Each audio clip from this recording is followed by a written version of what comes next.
Bwana Yesu asifiwe sana. Tuna kila sababu ya kumshukuru Mungu kwa ajili ya siku nyingine tena hii ya leo, ambao ni siku ya kipekee sana ambayo ameweza kutupatia peke yake. Na leo hii ninakuja na somo lingine ambalo linasema maagano ya majini mahaba. Maagano ya majini mahaba. Hivyo tunasema kushughulikia vifungo vya agano la majini mahaba. Kushughulikia vifungo vya agano la majini mahaba ni moja ya somo ambalo ni la muhimu sana, na watu wengi wamekuwa wakiweza kupitia katika mateso ya majini haya mahaba, na inakuwa kiweza kuwatesa watu sana. Itawasaidia walioko ndani ya ndoa, lakini pia ambao hawako ndani ya ndoa. Naomba nisikilize kwa makini, kwa maana ufunuo huu utakupatia namna ya kuweza kutoka ambapo umeweza kukwama, au katika eneo ambalo unaweza kusumbuliwa na haya majini mahaba. Tuanzie mali hapa.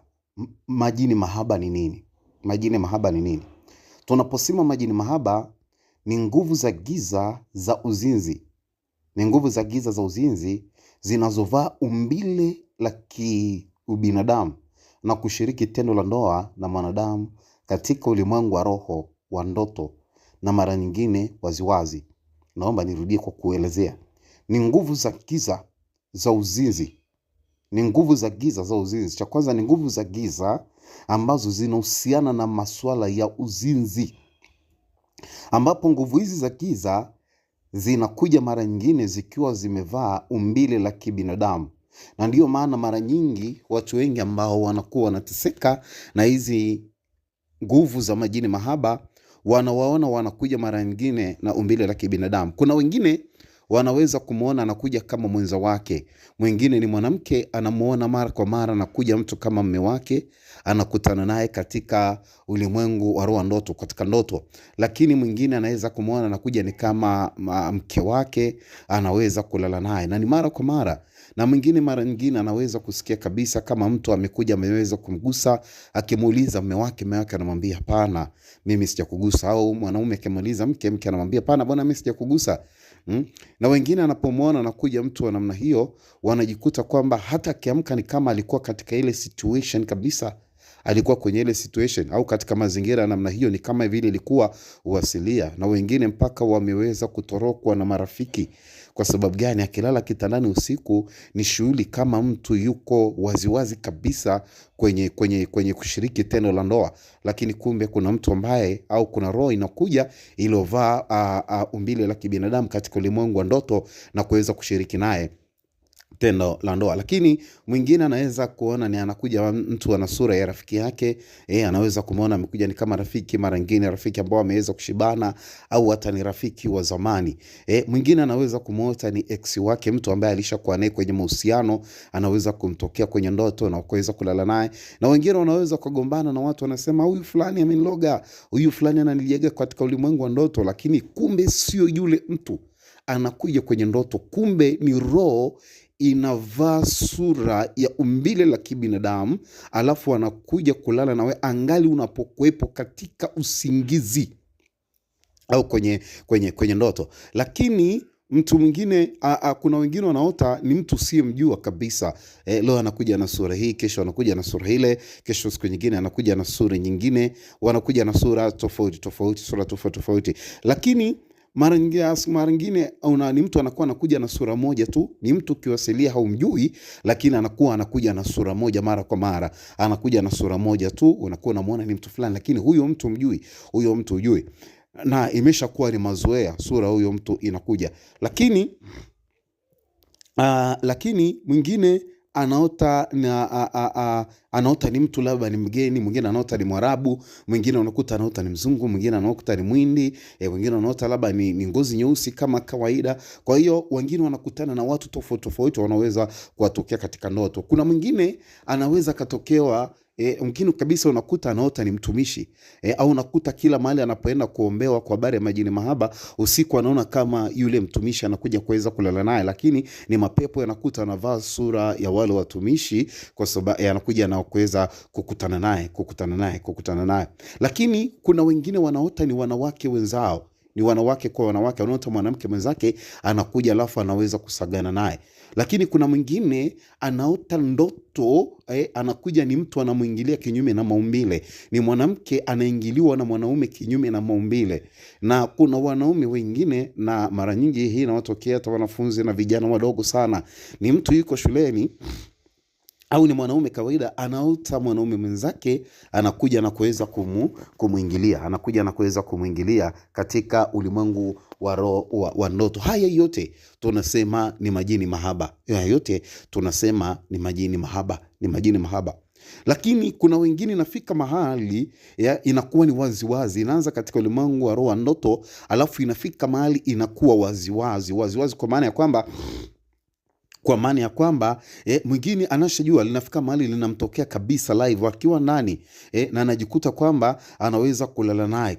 Mwingine ni usiku wa manane anakuja live kwa macho ya damu na nyama kabisa na kuweza kuingia na kulala naye. Na wengine imeshakuwa ni kawaida kabisa, najua katika wasaa fulani na majira fulani ili jini linakujaga ili kwamba liweze kukutana na mimi kimwili, anajiandaa. Na wengine wamefika mahali yale majini kutokana na mazoea yaliyoingia na wameweka kwenye vifungo kiasi kwamba hawa watu hawana uhuru, wanamwambia ni vitu gani wanavyotaka. Inapofika wakati fulani, chumba kitengeneze namna hii, weka marashi ya namna hii, au choma vitu fulani kama udi wa aina fulani au bani wa aina fulani, kwa sababu wanaweza kupenda. Inafika mahali haikuanza moja kwa moja hivyo, lakini ilianzia mahali, na mara nyingi ilianzia katika ulimwengu wa ndoto. Haya majini mahaba mara nyingine yanakuja ni kwa ajili ya kuweza kutupiwa. Ni mtu anakutupia haya majini mahaba, ni mtu anaweza kutupia haya maroho ya uzinzi, ni mtu anakutupia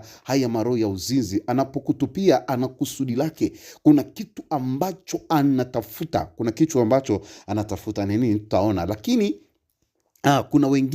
kuna wengine unakuta kwamba ni mtu alikuwa unampenda, alafu alikuwa anakupenda ukamkataa, anaweza akakutupia hili jini pia, lakini unaweza kuta ni mwingine ambaye anatembea labda na mwenza wako, labda anatembea na mume wako, anatembea na mke wako, ili kwamba kuweza kuvuruga mahusiano ya ndoa, anakutupia hili jini mahaba. Lakini kuna wengine hawataki tu uweze kuwa na uzao. Tutaangalia hayo yote hapo chini. Anakutupia jini mahaba ili kwamba uweze kuteseka kwenye eneo fulani la uzao, Lakini kuna waganga na wachawi ambao wanakupenda wewe na wewe umewakataa. Watu hao mara nyingine wanaweza wakaja katika ulimwengu wa roho wa ndoto wakalala na wewe. Na ndio maana kuna mtu mwingine nilikutana naye siku moja, akaniambia kwamba nimeomba nikutumie ushuhuda huu. Akaniambia nitumie, ijapokuwa sitaja jina lake mali hapa. Akaniambia mtu mmoja alimpenda, akamwambia utaona sasa, sio umenikataa, lakini nitalala na wewe. Kwa maana hiyo ikifika usiku, yule mtu anamjega kwenye ndoto na analala naye, na mara nyingine kule kwenye ndoto ni anamuingilia kabisa kwa nguvu, na akishtuka anajikuta ni kama alikuwa na mtu pale kwenye kile chumba. Alafu asubuhi akiamka akikutana na ule mtu, au siku nyingine yule mtu anamchekea, anamwambia si nilikuambia. Maana yake ni nini? Alimpenda, lakini ule mtu amemkataa kwa sababu ni mganga au ni mchawi au ni mtu anafahamingia kwenye masuala ya giza kwa kina. Ana uwezo wa kuja katika ulimwengu wa roho akakuingilia wakati wewe unakuwa uko katika usingizi, na inaweza kwa pia kwenye ndoto ya kwamba umeweza kulala na huyo mtu. Ni mambo mengi sana, ni watu wengi sana wanateseka, ni mabinti wengi sana wanateseka, ni vijana wengi sana wanateseka, ni wanandoa wengi sana wanateseka kutoka kwenye haya majini mahaba. Kwa maana hiyo, huyu mtu kwa nini anakutupia jini mahaba? Kwa nini majini haya mahaba yanakufuata? Na mengine sio ya kutupiwa, haya majini mahaba mengine yapo tu kwa sababu yanaweza kukutana na yakalala na mtu. Mengine ni yapo tu siku zote, na ndio maana wakikuta wewe mahusiano yako na Mungu yajakaa vizuri, yanaweza yakakuvaa na yakajenga mahusiano fulani. Sasa mtu anapotupiwa jini mahaba, nini kinatokea? Anapotupiwa jini mahaba, nini kinatokea? Anapovamiwa na jini mahaba, nini ambacho kinatokea katika maeneo yote? Iwe ni majini ambayo unaota jinsia moja au ni jinsia tofauti, katika vyovyote, lakini nini ambacho kinaweza kutokea? Cha kwanza lazima tuelewe, mtu anapokutupia jini mahaba, kuna kitu ambacho anatafuta. Kabla ya yote, naomba tusome kile kitabu cha Yohana Mtakatifu, Injili ya Yohana 10 mstari wa 10. 10 mstari wa 10. 10 mstari wa 10. 10 mstari wa 10. Yohana anasema hivi. Yohana 10 mlango wa 10 mstari wa 10. Mwivi haji ila aibe na kuchinja na kuharibu. Mimi nalikuja ili wawe na uzima kisha wawe nao tele. Biblia inasema mwivi, yani shetani, yani nguvu za giza, haziji ila ziweze kuiba na kuchinja na kuharibu. Maana yake zinaleta uharibifu. Kwa hiyo majini mahaba ni nguvu za giza. Zikija, kitu kinachotafuta cha kwanza ni uharibifu. Kwa majini mahaba yanapokuja kwenye maisha ya mtu, yanaleta uharibifu. Na uharibifu mkubwa ambao unatokea ni katika eneo la ndoa, ijapokuwa uharibifu unatokea na sehemu nyingine, lakini tutaangalia eneo kwa marefu na mapana yake. Lakini ujue tu kwamba majini mahaba, mwivi haji, yani majini, ulimwengu wa roho wa giza, shetani, mapepo ya kuwepo majini mahaba, hayaji ila yaibe, kuchinja na kuharibu. Maana yake yanakuja kwa ajili ya kuleta uharibifu. Lakini shukuriwe, tuna Yesu ambaye alikuja kuleta uzima, na katika damu yake tunao uzima, na katika damu yake tunao ushindi, na katika damu hiyo ninatamani siku ya leo ikakutoe katika jina la Yesu Kristo wa Nazareti.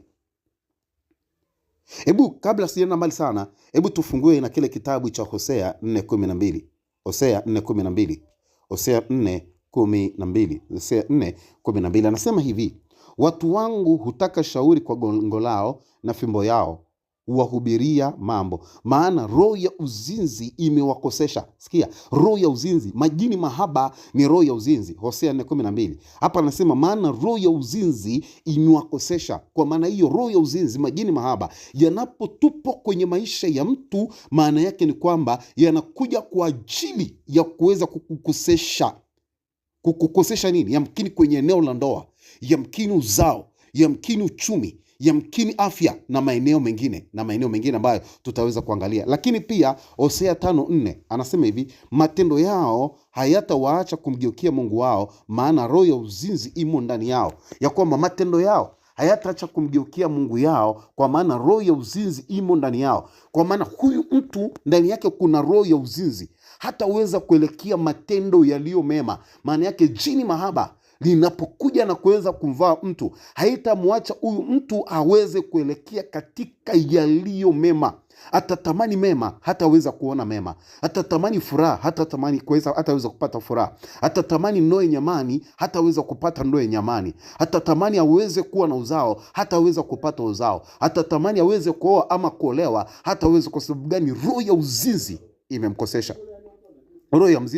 imemkosesha. Sasa naomba tuangalie, tusonge mbele kidogo, tujaribu kuona. Nimekupatia maandiko hayo yaweze kupa msingi. Mali hapa sifundishi kwa marefu na mapana. Karibu sana katika huduma ya Shekinah Glory ambayo ipo Ngaramtoni ya juu pale Kibaoni, ni jirani kabisa. Namba za simu ziko mali hapo, tunaweza kuwasiliana. Lakini pia ninaomba subscribe kwenye channel hii ili kwamba kuendelea kupata mafundisho haya kwa kadri ninapoendelea kuyatoa. Lakini bonyeza kile kikengele kwa kusudi moja tu, ili kwamba inakupatia notifications au inakupa taarifa ninapokuwa nimeweza kuupload mafundisho haya. Kwa hiyo hii roho ya uzinzi au roho ya jini mahaba inapoachiliwa kwa mtu, nini kinachotokea? Haya majini mahaba yanaingia agano na wewe ili kuua au kuzuia maagano mengine ya ndoa. Naomba nirudie. Haya majini mahaba yanapolala na wewe katika ulimwengu wa roho wa ndoto au kawaida, yanaingia agano la ndoa na wewe,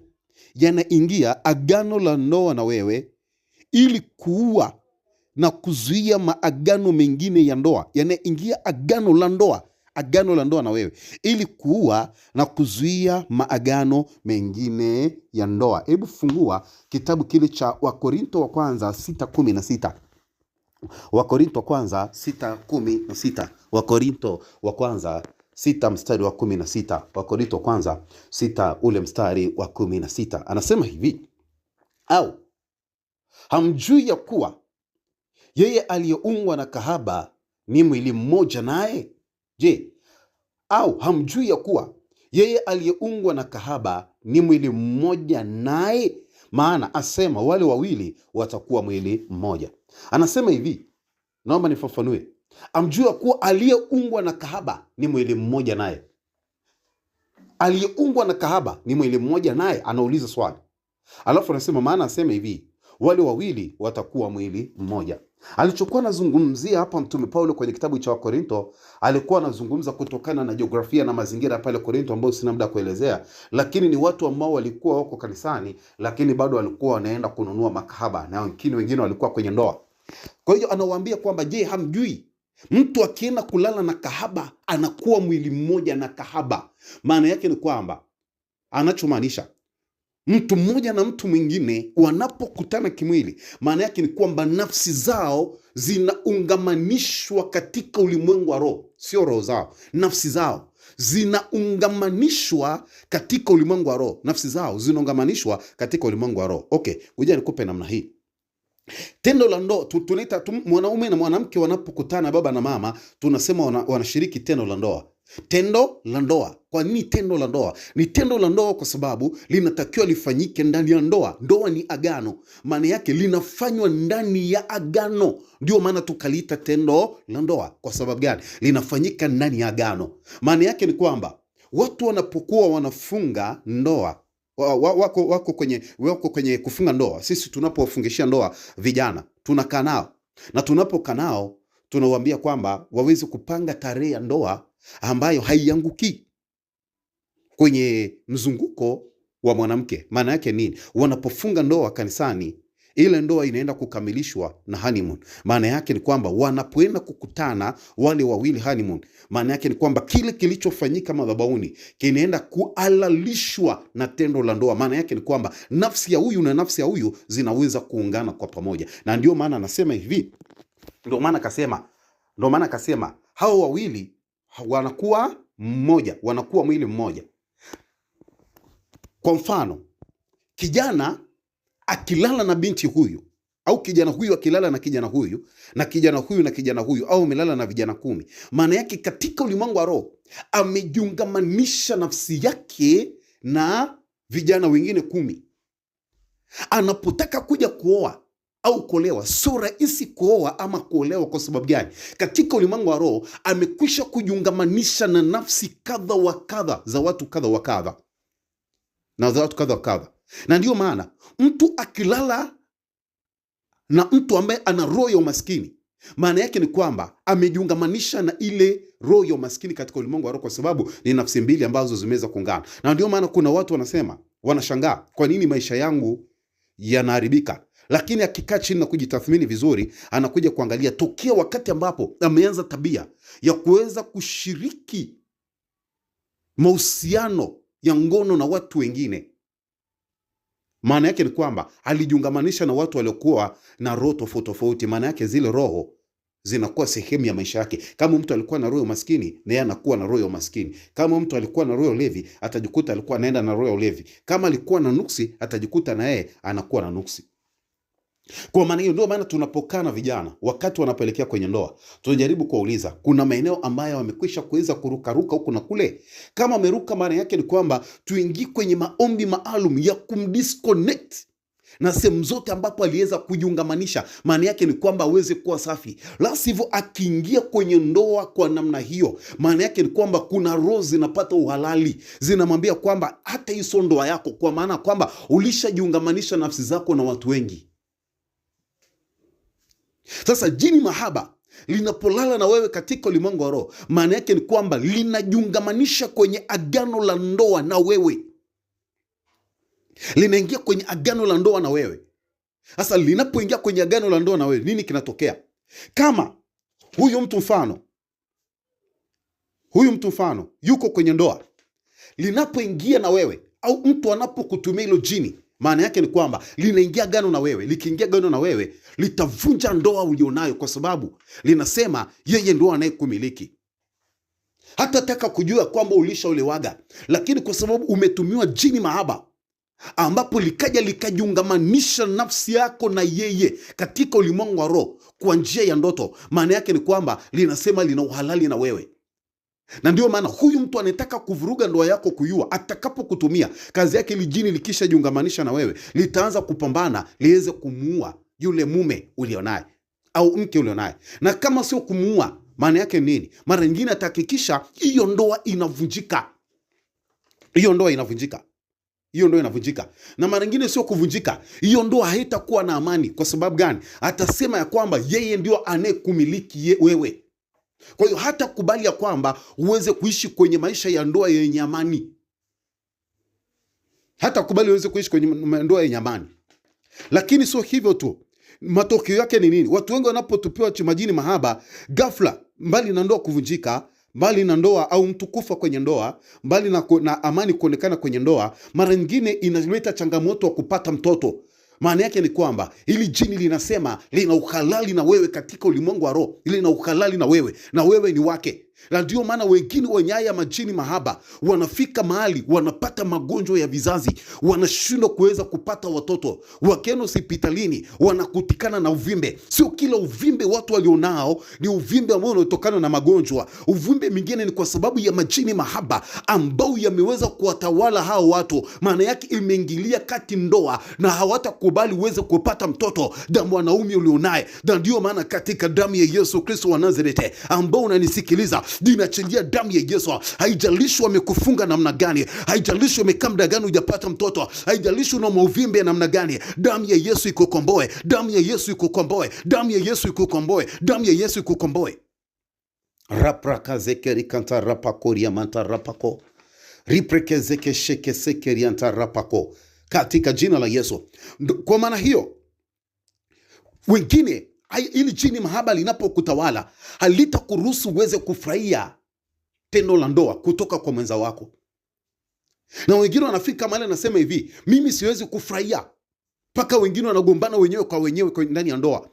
Na ndio maana katika uzoefu wa hizi huduma, ukikaa katika haya mambo yote niliyozungumza, ukikaa na mmoja wapo, utaanza kusikia mmoja anakuambia, mimi naotaga ndoto kuna mtu anakuja katika ulimwengu wa roho, alafu analala na mimi. Na nikiamka mara nyingine inakuwa ni kama vile nilikuwa live. Majini mahaba, nilikuwa live. Kwa hiyo ndoa nyingi zimevurugika ni kwa sababu ya majini mahaba. Ndoa nyingi hazina amani ni kwa sababu ya majini mahaba. Watu wengi wamefika mahali wanateseka na magonjwa ya uzazi ni kwa sababu ya majini mahaba. Majini mahaba. Ndio maana haya ufunuo wa kitofauti sana. Na nitakupa namna ya kuomba na kuhakikisha jinsi ambavyo unatoka kwenye ya maroho ya majini mahaba. Na yana nguvu sio kawaida, kwa sababu yanapolala na wewe yanatengeneza agano. Agano ni uhalali. Na wanapotengeneza lile agano ndani, maana yake wanatengeneza uhalali wa kupitisha chochote. Kupitisha chochote. Lakini kuna watu ambao hawajaingia kwenye ndoa bado.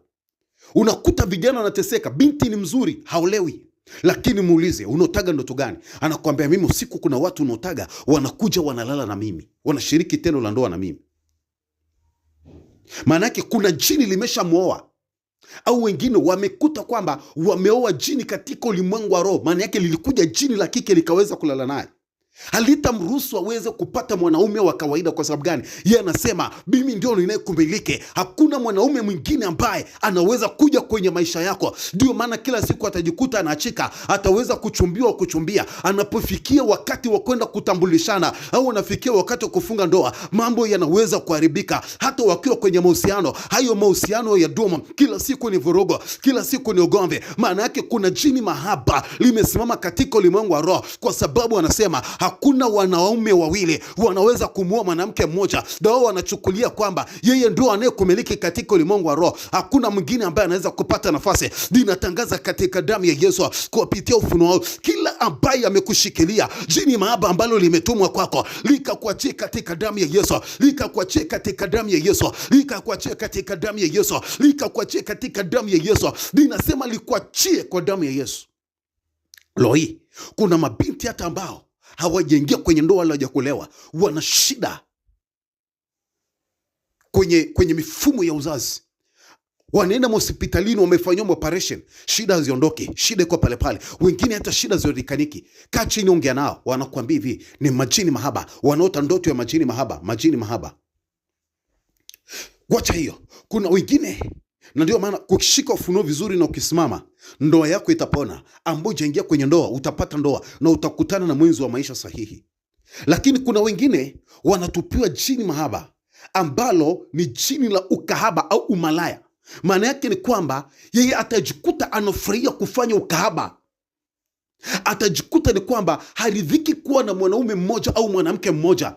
Leo atalala na huyo, kesho atalala na yule, na mwingine anasema ya kwamba sitakaa nifanye tena hili, lakini anashindwa kuweza kutoka. Kile anachokitaka anajikuta akipati, na kila asichokitaka anajikuta anakishi. Manake ni kifungo cha jini mahaba. Kikuachie katika damu ya Yesu, kikuachie katika jina la Yesu.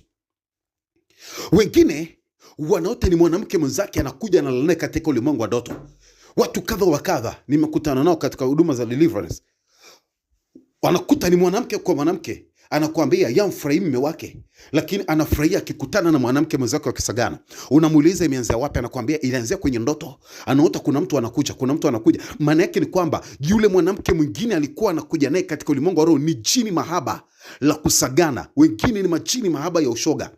Kwa hiyo akajikuta ya kwamba ile nafsi yake imejiungamanisha na roho ya usagaji lilokuja kwa njia jini mahaba. Maana yake ni kwamba afurahi kukutana na mwanaume, anafurahi kukutana na mwanamke mwenzake, anafurahi kukutana na mwanamke mwenzake. Lakini kuna vijana wengine wanakutana nao, wanakuambia kwamba walichoanza ni kwamba ilianza katika ulimwengu wa roho wa ndoto. Kuna wakati anakuambia aliota mtu mwanaume anakuja anamuingilia yeye kijana wa mwanaume, yeye kijana wa kiume, akajikuta kama anamuingilia. Alafu kutokea hapo akajikuta tabia zinaanza kubadilika. Maana yake hayo ni majini mahaba, ni roho za uzinzi. Na watu wanaweza kumtupia mtoto wako, watu wanaweza kukutupia wewe, wanaweza kumtupia mwenza wako, wanaweza kukutupia hata wewe mwenyewe, ili kwamba usiweze kufurahia ndoa, ili kwamba usiweze kuingia kwenye agano la ndoa. Na wengine wamepoteza wanaume ni kwa sababu ya majini mahaba. Wengine unakutana nao wanakuambia, kabla mume wangu hajafa mimi nilikuwa kila nikilala kuna mwanaume ambaye anakuja katika ule Mungu wa roho, anaweza kushiriki tendo la ndoa na mimi. Ninatangaza katika damu ya Yesu, toka katika jina la Yesu. Haijalishi ni agano la namna gani. Yes. Rapako riamana rapraka zekerinta rapako reze kekesheke zekeketekapa riaproko zekekirikanta rapako riamana rapako. Jesus. Namna ya kutoka. Unatokaje? Nimesema hapa nazungumza kwa ufupi sana. Karibu sana kwenye huduma ya Shekinah Glory Arusha Ngaramtoni Kibaoni. Unatokaje? Namna ya kwanza, omba toba na rehema. Maombi ya toba na rehema. Toba maana yake ni utakaso na kuondoa uhalali wa adui. Toba ni utakaso na kuondoa uhalali wowote wa adui. Rehema maana yake ni huruma za Mungu. Kwa maana hiyo rehema ni kumpa Mungu uhalali wa kuingilia kesi hiyo. Ni kumpa Mungu uhalali wa kuingilia kesi hiyo.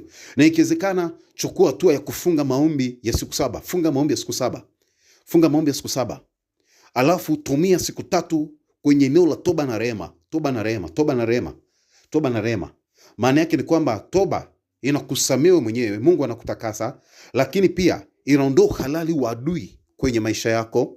Lakini na kuondoa adui, haujui kwa nini jini mahaba hilo limepata nafasi na kuingia kwako. Ina maana kuna mlango ulioko wazi mpaka likaweza kupata nafasi. Sasa lazima uanze kwa maombi ya toba na rehema. Ina maana ni Mungu anakutakasa, alafu Mungu anaondoa halali wa adui. Lakini rehema kazi yake ni nini? Ni kumpa Mungu nafasi ya kuingilia kati. Kumpa Mungu nafasi ya kuingilia kati. Namba 2, ukiwa kwenye hayo maombi, ikiwezekana ukiomba toba na rehema siku 3, siku 4 zilizobaki au siku 3 za mbele, siku ya 7 ni kushukuru. Ita damu ya Yesu, ita damu ya Yesu, ita damu ya Yesu. Kwa nini damu ya Yesu? Kwa nini damu ya Yesu? Hebu fungua Petro wa kwanza 1:18. Petro wa kwanza, waraka wa kwanza wa Petro 1:18. Anasema hivi: Nanyi mfahamu ya kwamba mlikombolewa si kwa vitu viharibikavyo, kwa fedha na dhahabu, mpate kutoka katika mwenendo usiofaa mliopokea baba zenu, bali kwa damu ya thamani. Bali kwa damu ya thamani. Tunakombolewa kwa damu ya Yesu. Tumia sana damu ya Yesu. Damu ya Yesu na vitu viwili, ina damu na ina jina la Yesu. Kwa hiyo tumia damu ya Yesu, kwa sababu ndani yake imebeba ukombozi. Ndani yake imebeba ukombozi. Wakolosai 1:13 wanasema hivi, naye alituokoa katika nguvu za giza. Tunaweza kusema alituokoa kutoka kwenye majini mahaba, akatuhamisha na kutuingiza katika ufalme wa mwana wa pendo lake, ambaye katika damu yake tuna ukombozi. Katika damu yake tuna ukombozi. Maana yake damu ya Yesu imebeba ukombozi. Jinsi ambavyo unaweza kukombolewa kutoka kwenye eneo la majini mahaba ni damu ya Yesu. Ni damu ya Yesu. Damu ya Yesu. Ita damu ya Yesu kwa kadri uwezavyo. Ita damu ya Yesu kwa kadri uwezavyo. Ita damu ya Yesu kwa kadri uwezavyo. Riamana rapako riamana raprakaze kerianto. Na muda huu nataka niombe na wewe. Nataka niombe na wewe kwa dakika kadhaa. Naendelea kusikiliza mahubiri haya. Download, sikiliza mara kwa mara na upate kuomba na mimi pamoja mara kwa mara.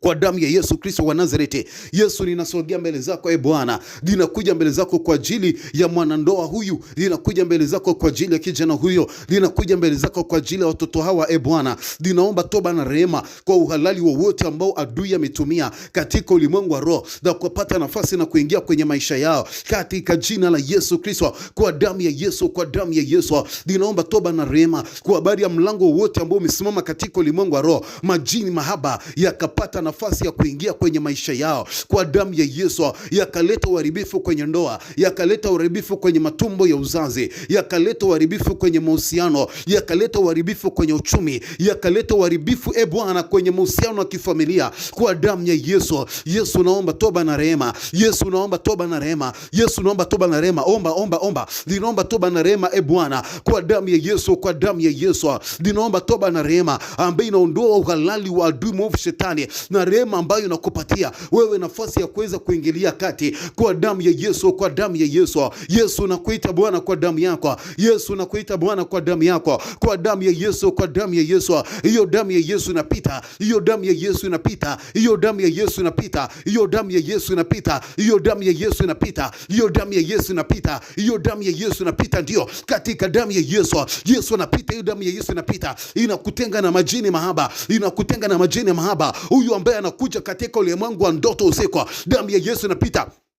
Damu ya Yesu inapita. Damu ya Yesu inapita. Inapita kwenye hiyo ndoa. Inapita kwenye hiyo ndoa kwa damu ya Yesu Kristo wa Nazareti. Wanataka kumuua mwenza wako, wanataka kuua ndoa yako, wameondoa amani kwenye hiyo ndoa. Unatafuta watoto hata upate, mwingine anatafuta kuolewa aolewi, mwingine anatafuta kuoa aowi. Ni kwa sababu kuna majini mahaba ambayo yametawala katika ulimwengu wa roho. Linaita damu ya Yesu. Linaita damu ya Yesu. Linaita damu ya Yesu. Linaita damu ya Yesu. Linaita damu ya Yesu. Linaita damu ya Yesu. Inaita damu ya Yesu. Damu ya Yesu inakutoa toka kwa damu ya Yesu. Ninasema na majini mahaba ambao yamekushikilia kwa muda mrefu, majini mahaba ambao umetomewa. Wengine wametomiwa na marafiki, wengine wametomiwa na watu fulani kwa sababu waliwakataa. Wengine mtu ameenda kwa mganga akanunua jini mahaba likaletwa kwenye familia kwako, ili kwamba iweze kuvunja ndoa yako, ili kwamba iondoe amani kwenye ndoa, ili kwamba usipate watoto katika jina la Yesu, ili kwamba usioe makuolewa. Ninakataa waliotopiwa roho za uasherati, uachia haraka kwa jina la Yesu. Uachia kwa jina la Yesu. Waliotopiwa roho za usagaji, waliotopiwa roho za ushoga, damu ya Yesu inapita. Damu ya Yesu inapita. Damu ya Yesu inapita. Chomoka, toka. Ninasema na majini mahaba, muachie huyo baba, muachie huyo mama, muachie huyo binti, muachie huyo kijana wa kiume, muachie huyo mtoto, muachie hilo tumbo la uzazi, muachie hiyo ndoa, muachie hatima ndoa. Ninakomboa ndoa za watu, ninakomboa maisha ya watu, ninakomboa biashara za watu. Mauti ambayo imekuja kwa njia ya jini mahaba inachina. Uacharaka kwa jina la Yesu. Wakakaa mpaka kwenye uchumi, uachia haraka kwa jina la Yesu. Kwa jina la Yesu. Kwa jina la Yesu. Ninaita moto wa damu ya Yesu. Moto wa damu ya Yesu. Moto wa damu ya Yesu. Damu ya Yesu inapita. Nisea kutoka. Damu ya Yesu inakukomboa. Huyo mama anatoka, huyo baba anatoka. Umetoka na hiyo hali kabisa. Kwa damu ya Yesu. Paka pale chumbani kwako, agano lolote linachilia, majini mahaba yanakimbia. Kimbia haraka. Toka kwenye mateso. Toka kwenye hilo shimo. Toka kwenye hilo shimo, toka kwenye hilo shimo kwa jina la Yesu Kristo wa Nazareti, katika damu ya Yesu, kwa jina la Yesu, katika jina la Yesu Kristo wa Nazareti. Bwana akubariki, Bwana akubariki. Ninaomba endelea kuomba, wewe endelea kuomba, lakini pia nakukaribisha katika huduma ya Shekina Glory pale Arusha Ngaramtoni ya juu kibaoni kabisa pale pembeni ya lami. Ninakukaribisha sana na Bwana akubariki, Bwana akubariki. Endelea kusikiliza na kufuatilia. Naomba tafadhali subscribe ili kwamba itupatie uhuru wa kufanya kazi hii kwenye channel yetu ya YouTube, lakini pia bonyeza kile kikengele ili kwamba endelee kupata notification zaidi na zaidi. Bwana akubariki na ubarikiwe na Bwana, ubarikiwe na Bwana. Na kuna masomo mengine ambayo tumeweza kuyaweka mahali hapa. Baba, ninafunga roho za mashambulizi na visasi. Ninafunga juu ya huduma uliweka ndani yangu. Ninafunga juu ya watoto wako hawa. Ninafunga kaskazini, mashariki, magharibi, kusini na kila eneo. Ni katika jina la Yesu Kristo. Amen.